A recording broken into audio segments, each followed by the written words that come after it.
So I'll welcome everyone to today's webinar and our presentation on the latest Suncorp grant round, which is for the cyclone-affected communities in regional Queensland that was impacted by Cyclone Jasper and Cyclone Kirrily the end of last year and the beginning of this year.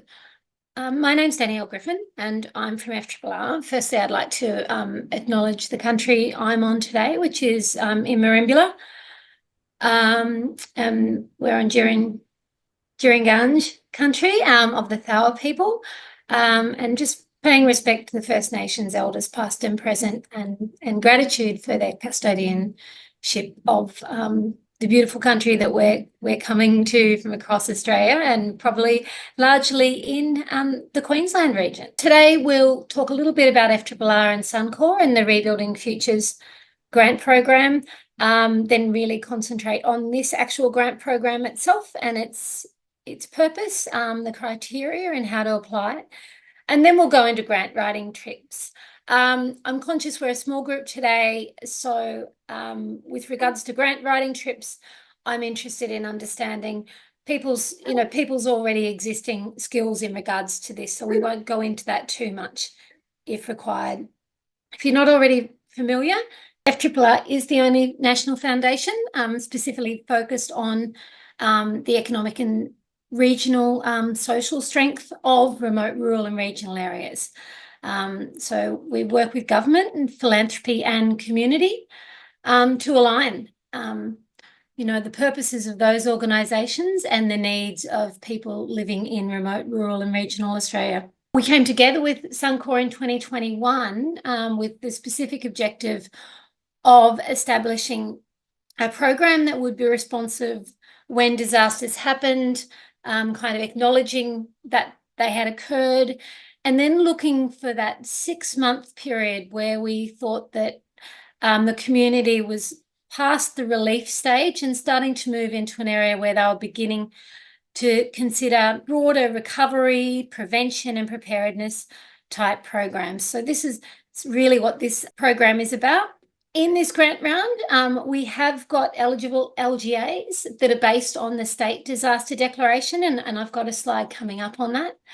There is $300,000 in funding available, with grants up to $20,000 available, and it will close on the Thursday, the 11th of July at 5 p.m. We're all on, I think, Eastern Standard time at the moment. So I'm sorry, this is just automating. But if there's any challenges, please call FRRR in regards to that. The projects need to be kind of planning to be completed between November 2024 and December 2025. So we don't fund retrospectively for projects now. However, we do consider second stages of existing projects, so they don't necessarily need to be new projects. The grants will be announced in early November. So as I said, this is based on the disaster declarations of the Queensland State Government, and so these are the eligible LGAs that are identified through that. With regards to Moreton Bay, we can only look at those towns that are actually RA2. So if there's any questions there, once again, give us a call and we can verify that. However, if there are any LGAs or small communities that just sit outside these areas, we're very open to discussing it and understanding the impact of the cyclones in those areas. So this is the guide, and we're open to any discussion if there has been broader impact that we're unaware of. The purpose of the grant program is to really look at that medium to long-term community-led projects for recovery, helping a community to get back on its feet, looking at building capacity where there's been some overwhelm. Things around prevention as people kind of consider what happened in regards to that disaster and how we might plan for the future. And similarly around preparedness, how do we better build supports that will enable communities to respond and protect themselves during disasters. We're really conscious that, more and more we're looking to a future with potential recurring natural disasters. And so as a community across Australia, I think we need to be more resilient and prepared to look after each other in these times. And understand, what we need to advocate in regards to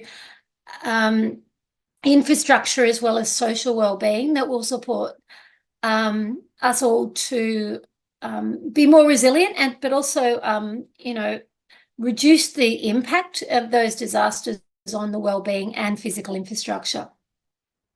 We know that the experience of disaster is unique for each community. So we really do look to what's going on in a community location and for these projects to be community-led rather than someone coming in to tell them how recovery or preparedness might look. The most important thing from FRRR's perspective and Suncorp is that we're looking at locally based or connected organisations that can deliver a wide community benefit or a benefit to the community that will indirectly strengthen that whole of community, particularly contributing to one or more of the outcomes in regards to that community being more informed. Sorry, I can't stop that. Skilled, connected, and resourced to respond to future disasters. Rebuilding in an effective and informed and stronger way. With regards to, really considering if you're putting in new infrastructure, what does it look like with regards to future disaster risk? And the third one is the overall wellbeing and mental health of the communities is increased as a regard of that project. As I said, $300,000 and up to $20,000 for grants. Projects can be bigger than that.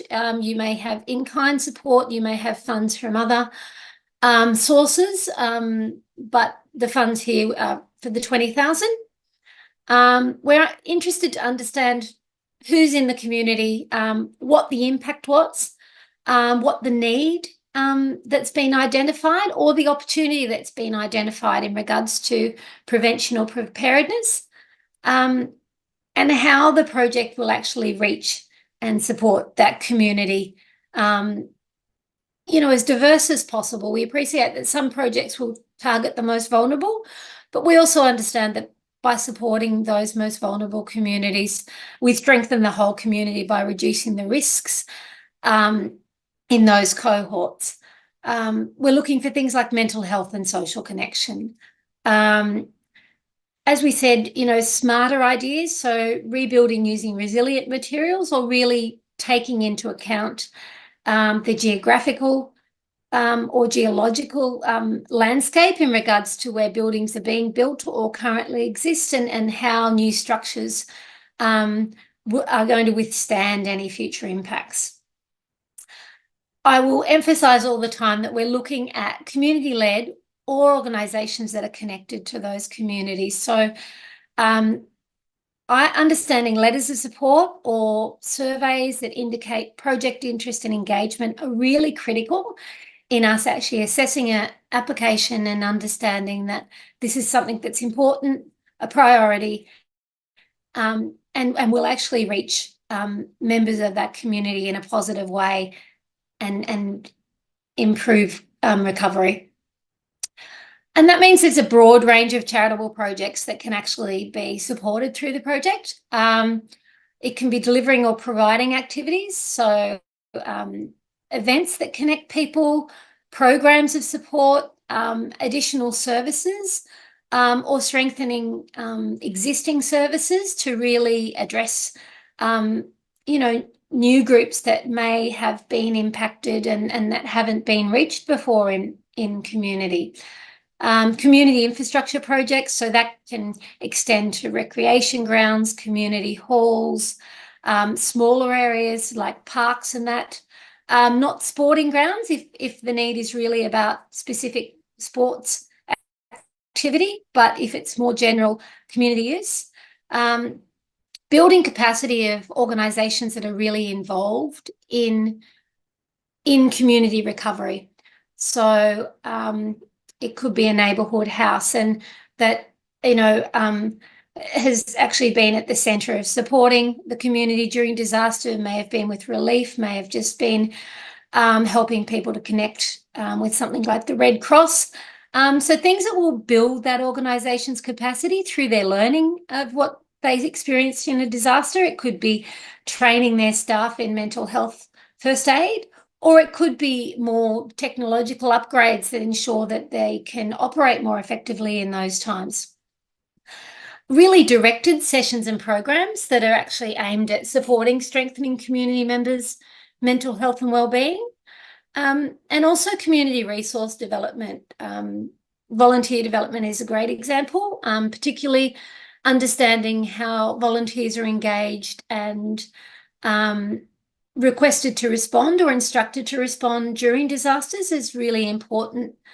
If there's any learnings from what happened last time, how can that be improved going forward? And once again, communications, we find, is something really that comes to the fore afterwards, when people who weren't aware of what was going on or weren't in contact.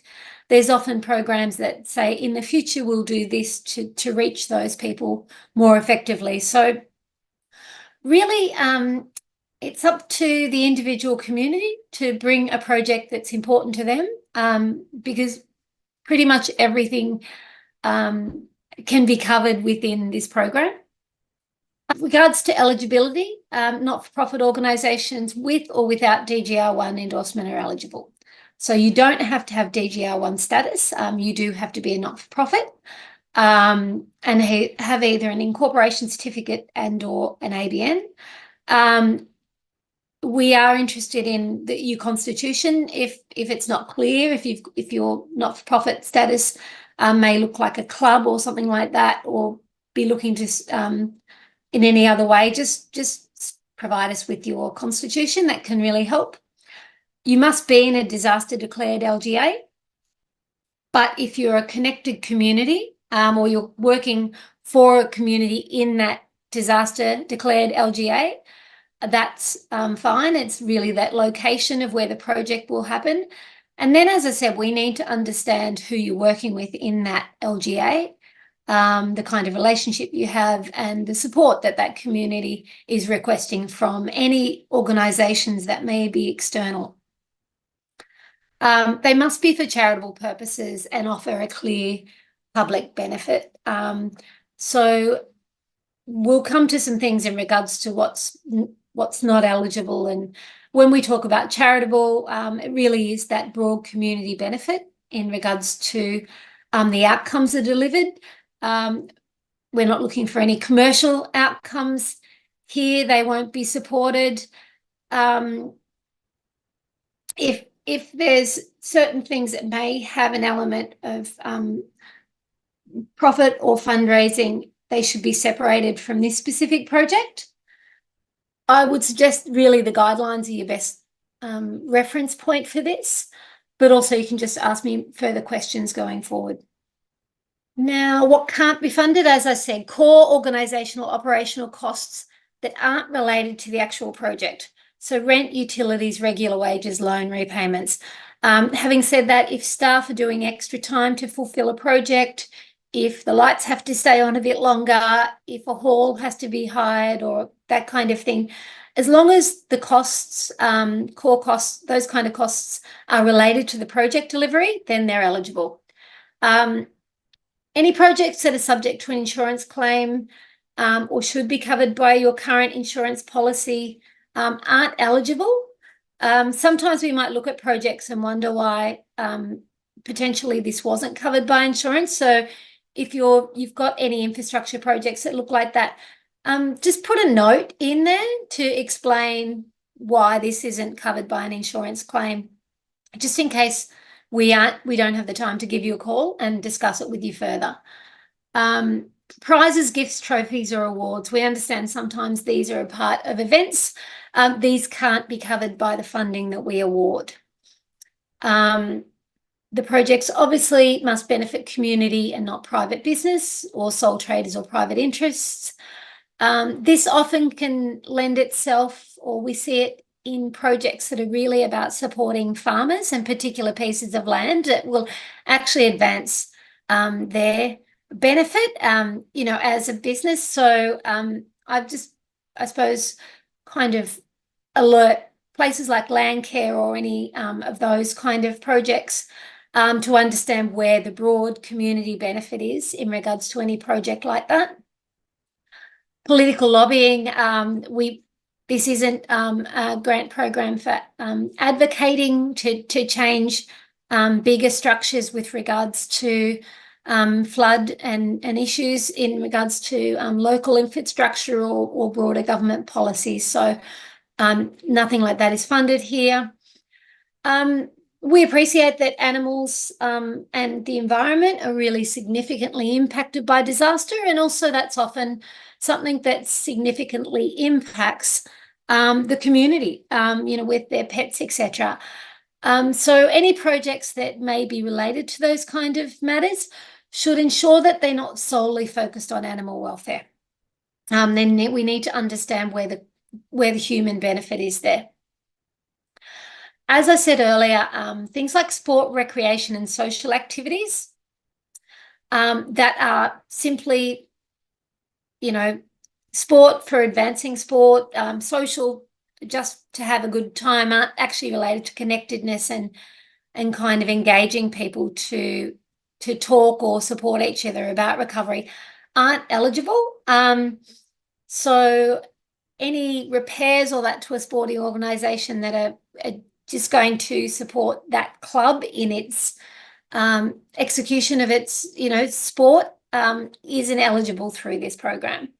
We've got some really nice examples here of projects that we've funded most recently. So the Hawkesbury City Council, as I said, communication is often a really big issue. And so they've actually developed 3 community hubs in the Hawkesbury region, which has been hit by floods several times over the last 3 years. So they've ensured that people have internet access there and publicly accessible digital resources. This both supports people in actually building their skills in regards to digital capability, which is really important the more we start to understand the messaging and where to get information in those times, but also supporting them, following disasters to ensure they can access the kind of services and information they need. Really making sure the most vulnerable people that potentially don't have that kind of equipment can access it within the region and also be supported by the local council in that access. This is a great example of a local community hall and a community group, the King Community Group, who had an under-resourced community building, and they really needed to equip it effectively to operate as an emergency community hub. It's really well set up now. They've been running both first aid courses there and mental health first aid courses. They've engaged the community, so it's really about preparedness here as well in regards to people understanding, this site as an emergency community hub, everything that's there, and also gathering people in there to discuss their experiences of natural disasters and understand what's going to be the best way for them to register and enable instant communication, and just other activities that will ensure that they can effectively support and manage the community in these times. This is a really good example of a simple kind of grant application at the reserve. The community space was really badly damaged during the floodwater, and this is a space that's important to the community. It's a low socioeconomic town, and so they repaired the community playground and also some community infrastructure nearby, which makes this a much better public meeting place. But it's been built in a way that makes it more flood resilient. So going forward, while it's still probably vulnerable to some flood risk. It's been built in a way where the damage won't impact the infrastructure that's been put in there. So I'm just going to stop for a minute because I'm conscious of the people we've got in the room and how we might just see the questions that people have got and where everyone feels they're sitting in their, I suppose, in their grant writing space and their level of confidence and any specific questions they've got on the program. So if anyone would like to go first or alternatively put something in the chat. No, that's fine. Thank you so much. I'll leave now because I've just got to head off to another meeting, but thank you so much. And I will take all that on and talk to our particular areas accordingly. Thank you so much. Have a good day, everyone. Lovely. Okay. Bye, Jennifer. So the next section I've got is kind of, writing grants. And I'm conscious that some of you might be really experienced grant writers, but then I'm also conscious that I find people do find this useful because it's really that nuts and bolts. So if everyone's happy, I'll keep going with it. Okay. So we talk about the 3 stages of applying for grants, which is preparation and planning, writing the application, and then obviously reporting if you're successful. This is a kind of a great matrix to think about in regards to the what, the why, the when going through, and these slides will be shared with you and the presentation will be shared with you as well. So it's easy for you to come back and refer to it. It's almost like a great checklist to make sure that you really know what you're going to do, why you're doing it, when you're doing it, where, who. And if you're answering all those questions in an application, then the assessor will understand what you're doing as well. So when we talk about the what, why, and who, we're really trying to understand, are you solving an issue in the community through this project, or are you creating an opportunity? Have you noticed that people aren't connecting effectively and there's an opportunity for possibly neighbourhoods to network better, and that the opportunity would be to show people some skills in regards to developing those neighbourhood networks. Or alternatively, are you solving an issue where floods constantly,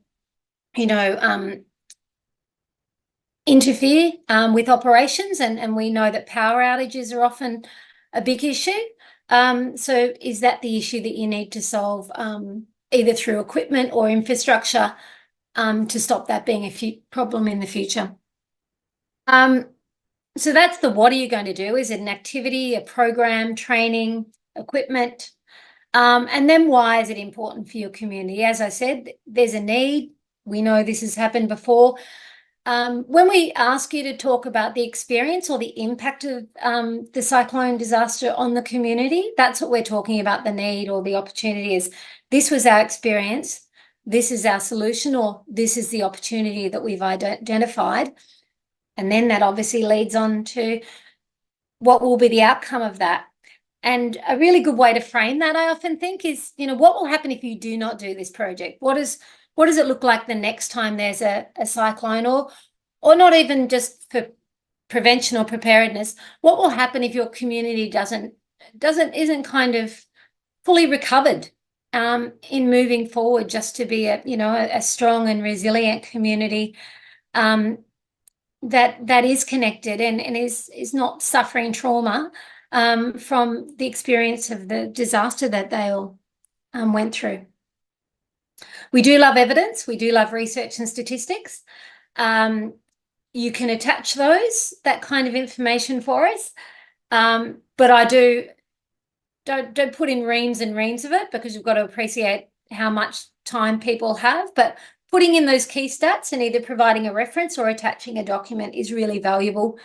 If you have something that's actually really been a catalyst reference for a project. So just an example. So we really emphasize keep it simple, but not too simple. So we want to run community recovery events. That's kind of a bit too vague. We want to run three workshops. We're looking to have these outcomes, the aim of increasing opportunities and improving. And the funds will be used for venue hire, speakers, even travel if you've got people that potentially may have to come from somewhere else. With regards to answering the why, we've heard that people are struggling. That's too anecdotal. We're really looking for that. Our consultation with someone found this. We had a community survey.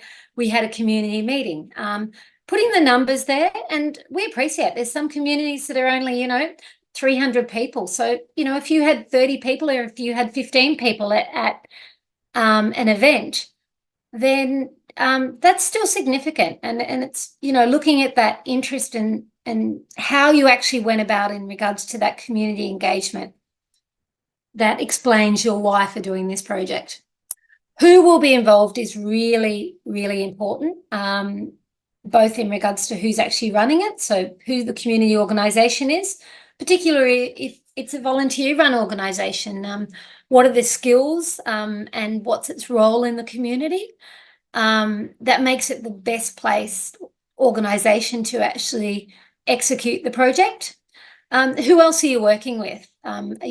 Hopefully not duplicating something that's already out there, and you're engaging with other community organisations, which will allow you to reach more people or even have additional resources and support to actually deliver. Beneficiaries are always important, because sometimes you can have a great project and a great idea, but it's really important for us to understand how those beneficiaries are going to be reached. We do find that, sometimes it's a question in our head as assessors in regards to, okay, it all sounds great, but how are they actually going to engage people? Have they designed a program that ensures that it's the right time for those kind of beneficiaries to be able to attend? Is that kind of thought gone into that project development? Really kind of talks to the who as well. The how, when and where. So that is key as well. Often it can impact the costs, and also, if people will be able to attend. And it tells us a lot about, the actual planning to ensure it's a well-planned project. Now, this can apply to both programs and activities and to infrastructure. And with regards to infrastructure, it's really important that we understand the ownership of any site that may be getting work done to it, any permits that might be there, the skills of people that are working on it. Often we have great volunteer organisations that have skilled people in their organisation that will be doing certain work, and that's perfectly acceptable to have that in-kind support come in to do, help with construction and do those kind of things. But we do need to understand that OH&S is going to be managed effectively. And, is a COVID-safe plan in place? It's not always as relevant today as it was, a year or 2 years ago, but it just is an example of, is the right kind of planning in place to ensure that the people working on the project, people attending, are all kind of supported to be there and to be in a safe place. So this is a good slide in regards to, answering that how, when and where. We appreciate that, you are waiting on the grant, or you've got other funding that you might be doing, so you mightn't have exact dates, but we would think that your planning timing is based on understanding the beneficiaries that are going to be there. And so you would have ideal times in place, and you might have some mitigation strategies if you can't do it within that time. Make sure you're always referring to that time of November 2025 to 2024 to December 2025 in regards to when these projects need to be delivered, to ensure that you're telling us a project will occur within the eligible timeframe. As I said, if you are working on a project that has several stages and you're asking for some funding for a second or third stage of it, and so you may be telling us that these two stages are already occurring and this stage will happen then, and that's what our funding will be going towards, that's fine. Projects can be existing, they don't have to be brand new in this grant program. We have a budget template in the FRRR application. So simply use that. It allows you to put all your expenditure in and also tell us about any other income from other revenue or sources, or even if you are applying for grants. We appreciate that people are applying now for a grant that they won't know about until November.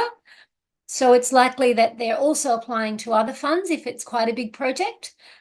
So you can just tell us yes or no if those funds are confirmed. And it's not, I always tell people it's not a bad thing to have a big project and to have, $80,000 of it already raised or, in process, and you're seeking another 20,000. Some of these projects are big and they need that money. And this is what these grant programs are about. So never kind of shy away from telling us where you have support and who's supporting you, because it's all about collaboration and really strengthening that. And we don't want people to trying to show that they're kind of poor and really needy when they're actually strong and effective organisations and reaching out and managing their fundraising as effectively as they can. So just that, as I said, I know some of you are probably very experienced, but really follow the guidelines. It's interesting how sometimes the smallest things get missed in regards to guidelines. We don't have a lot of compulsory requirements there. We do ask for quotes if you are asking for funds over $1,000.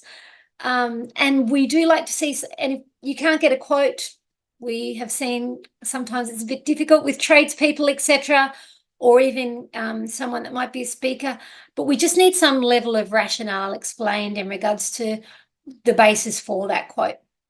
So we'll be quite flexible there. We find if people are getting resources, sometimes it's simply going in and doing a shopping list from Bunnings to show really what that approximate cost is for the program. So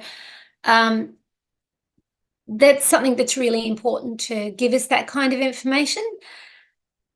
Give yourself plenty of time, because if you are looking for letters of support and looking for quotes and any other information, you don't want to be suddenly 2 days out from submitting the application and going, oh, I really should get a letter of support from someone, and expect them to be able to turn that around in 2 days.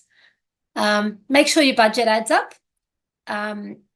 Obviously, this grant's up to $20,000, and that's great, and it may be over, and sometimes it can be a little bit confusing where the funding's coming. So it should kind of, your expenditure and your income basically should come to zero when you put it all together. So just try and make sure that adds up. And it's about telling a compelling story about why this is important to your community or the community that you're working with. That sometimes that is, a small story about where the opportunity or the need is being, really magnified, that's actually prompted this. Just those things about the strength of a community as well, why this community is deserving and what a difference it'll make to that community. We don't have time to chase that material, so we really do assess what we receive.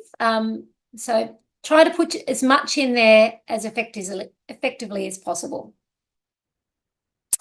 The eligibility and guidelines are all there. So once again, if you've got any questions, just give us a call. Our grant inquiries line is on the website, and we have a team of grants officers, and we actually have people that answer the phone. And so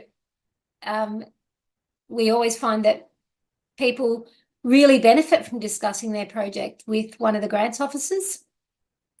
These things I've gone through before, so this is just reiterating what we can't fund. I always suggest people take this when we send you through the thing. It's a really good guideline just to think about using that clear, simple language. Assume that the reader knows nothing about your organisation, project or community. So it's really up to you to tell us that story for us to kind of really understand who's there and who the people are and what the need is. And be specific when answering questions. Don't put in technical language. You use evidence to support claims. Really make it clear on where the funds are, how they're going to be spent. Sometimes it's not quite clear when it's a big project. Please spell out any acronyms and use facts, not opinions. Yeah, we really, as I said, we look to see the project meets the criteria and how strong it is regarding meeting the need for its community. But we're also aware of the different levels of grant writing out there. And so we're not looking for the most sophisticated or slickest application. We're just looking for the story and how it's going to play out. So for anyone that is, new to grant writing, don't be daunted by the prospect. Give us a call and just try and include as much information in the simplest way possible. Myself and my support officer will do the initial assessment and application of that. And if we do need to speak to you during that time, you may get a phone call from us as we assess. We then sit down with the Advisory Program Committee of Suncorp and the FRRR Program Lead to talk about it. We recommend projects to the FRRR CEO, who has a delegated authority from the FRRR board. So, look, grants are made on merit, and we also look for equity in distributing the grants across these communities as effectively as possible. So, if you are in a small community and you feel like there might be a lot of applications going through, it could be good to get together and see if anyone's doing anything similar or if there's anything you can collaborate or leverage your strengths of to put in a really good application for your community. At the end of the day, the winner is the community. We email out successful applicants and let them know how to access her funds. And for unsuccessful applicants, we offer them feedback in regards to supporting them to look for other funding and also providing them with tips to support them going forward in their grant making. So it really is a great opportunity to learn if you weren't successful in the first round. I'll leave that for a nice bit of reading in regards to, the plan, the deliver and the reporting for what success looks like. But I think even when you start out, that idea of understanding what it will look like to get this grant is a great way for you to then tell us in your application. We've got great Grantseeker resources on the FRRR website. And so I encourage people to go in and have a look. There's FAQs, there are things like measuring success. Because one thing is if this may be your first application or even any project, it's always a great way, if you're successful, or even if you're just learning, to understand what you can do in your community, how you're going to measure success and what the next step might be in your journey. So for any small community organisation, I really encourage them to look at our Grantseeker resources. Obviously, this program is open now. Just letting you know other programs that are open across the year. Strengthening Rural Communities is an FRRR grant program that is open 4 times a year, pretty much throughout the year. So any other time, and those grants are up to $10,000 for any rural, regional and remote community in Australia. We have the ANZ Seeds of Renewal program opening in July, particularly for environmental sustainability, financial wellbeing and housing projects. So they're not really recovery or disaster focused, but communities that have been affected by disasters can certainly apply for any project that might align with those. Nutrient Ag Solutions is a small community grant of $5,000 for a really broad range of community needs.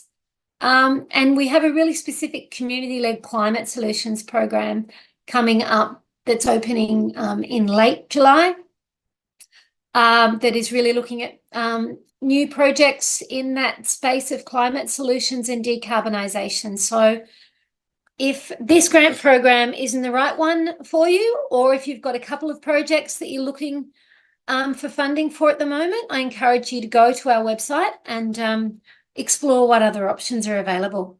So as we said, the application for this closes on the 11th of July.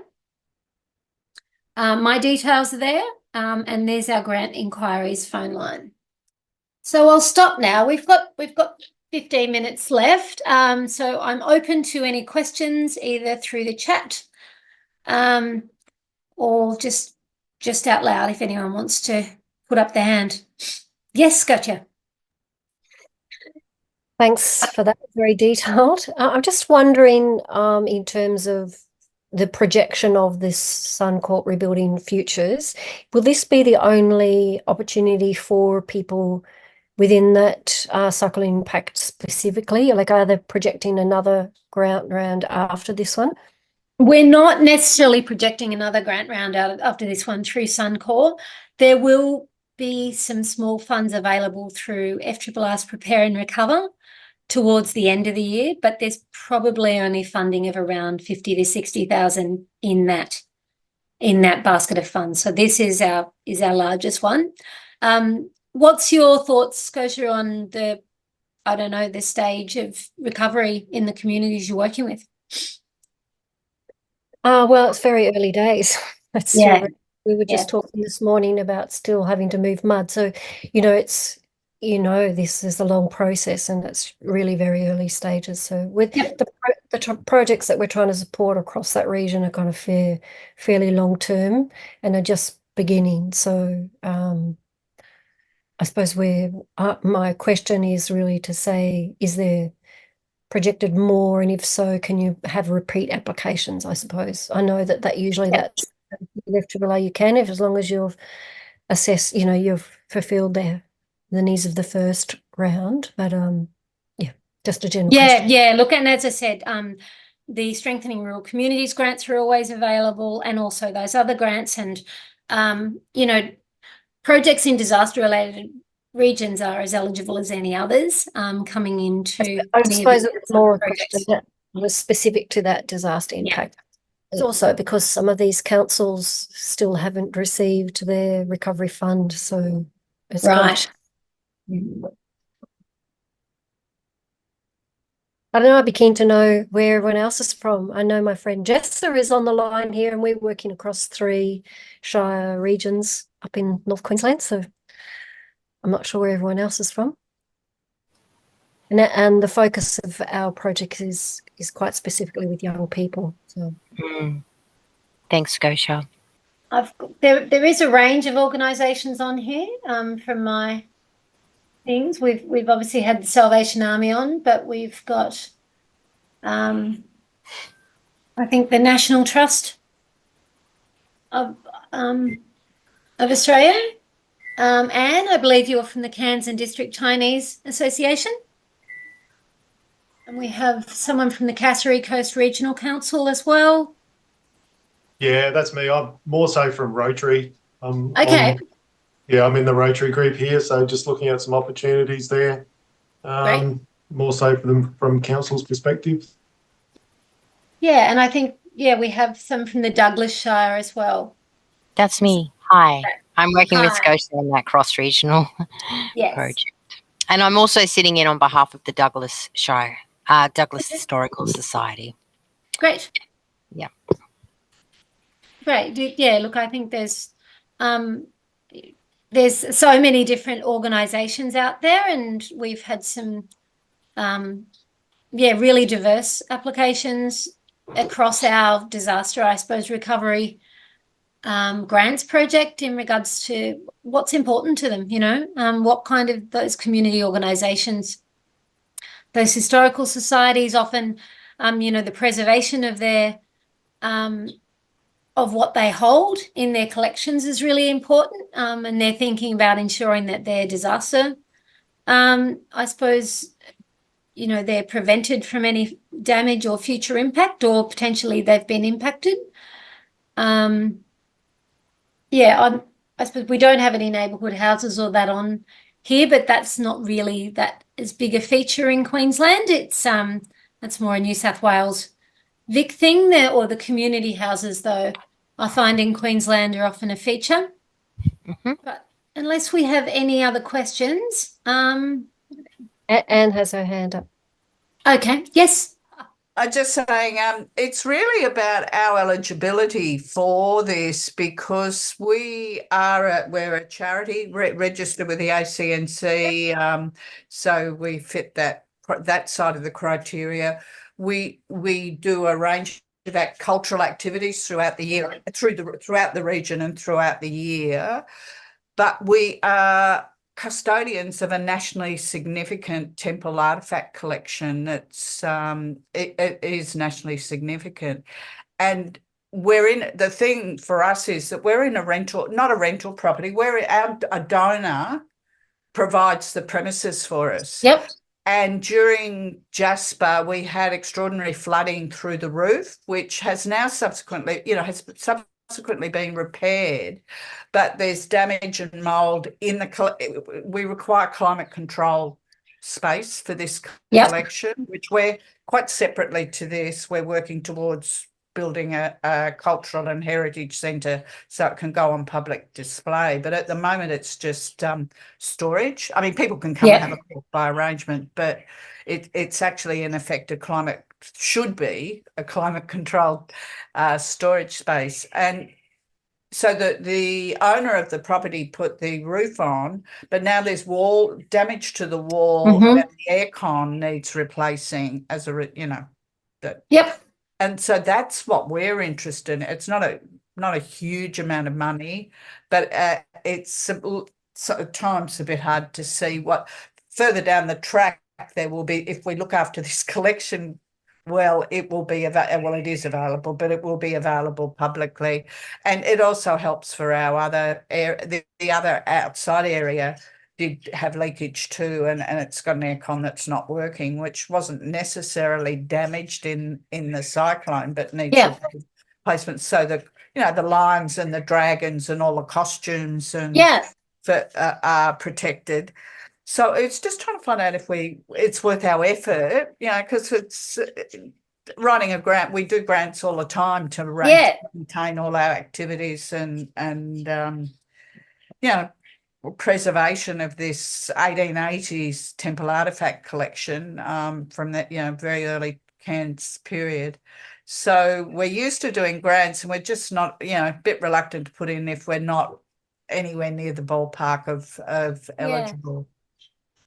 Look, my only question I think on the eligibility there would be, the arrangement you have with the donor in regards to that space. So if you've kind of got a long lease and so you're not just improving their asset in a way.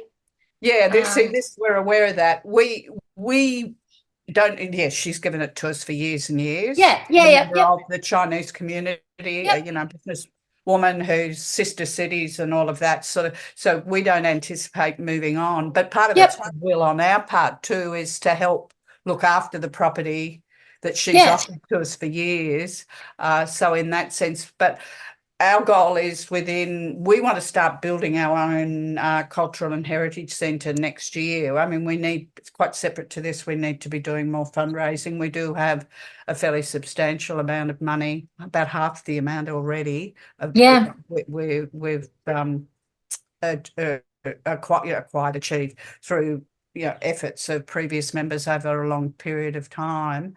So there's that aspect, but it would be her benefit.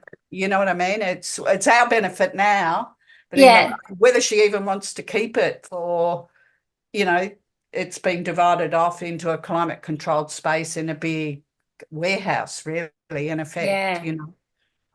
So whether it fits, because she would be the ultimate beneficiary.